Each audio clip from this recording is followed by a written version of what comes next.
plants, trees, shrubs, annuals, perennials. There's just so many choices out there. But what are some good ones? Well, let me introduce you to some of my friends, some of my favorites. We're gonna start off with this guy right there, and you can see right there at the tip the formation of a berry. And this guy here is called serviceberry. What makes it so great, early spring, it flowers first, white flowers. Summer season, really easy, it's a native, so it really is an easy plant that doesn't need a lot of moisture. And then in the fall, it gets a nice red fall color. So multiple seasons of interest, and the berry as well in the wintertime provides a food source for all our friends visiting our garden. So serviceberry, one of my friends. Another friend of mine is this guy right down here, Rudbeckia, also known as black-eyed Susan, a perennial plant that comes back each and every year. A little bit later season blooming, yellow flower with a nice little black center. This guy here, easy to grow, but watch out, it can spread in other areas. But for those that have big garden spaces, a fantastic selection. Now you've probably heard of this guy before. Everybody has, and the reason why, there's so many different colors, and it's called coneflower, also known as echinacea.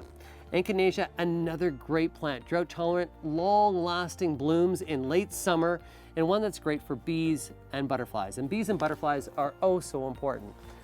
Now, let's talk about something spring flowering, and that's this iris over here. But what makes this iris exceptional is not just its bloom, beautiful, but its variegated foliage. So after the flower finishes, it gets a beautiful variegated foliage. And this one here is one that's just gonna give you interest all season long. Now, we're gonna talk about more drought tolerance and two different colors of foliage that you can blend together in a sunny area. And these are both from the sedum family, and both are stone crops. You can see this one, blue spruce. The other one to my right is voodoo stone crop. Beautiful, look at that red kind of foliage combined with the blue silver. Another fantastic little option. So those are some perennials. Now I'm just gonna touch on some annuals. This one over here is what I call the ugly duckling in spring. It's a begonia, it's a dragon wings begonia that doesn't look like much now, but at the end of the summer season, this will be the only plant lasting in your garden. Full sun lover, and it's gonna be fantastic. Another full sun lover is this guy over here, which is purslane. Little word of warning about purslane. If you're somebody that works all day and comes home at night, purslane's not good for you. The reason why? Those flowers shut at night. So your neighbors can enjoy them and you won't enjoy them. And finally, the ornamental grasses. And ornamental grasses come in many different shapes and sizes and heights. Well, what makes these guys so great?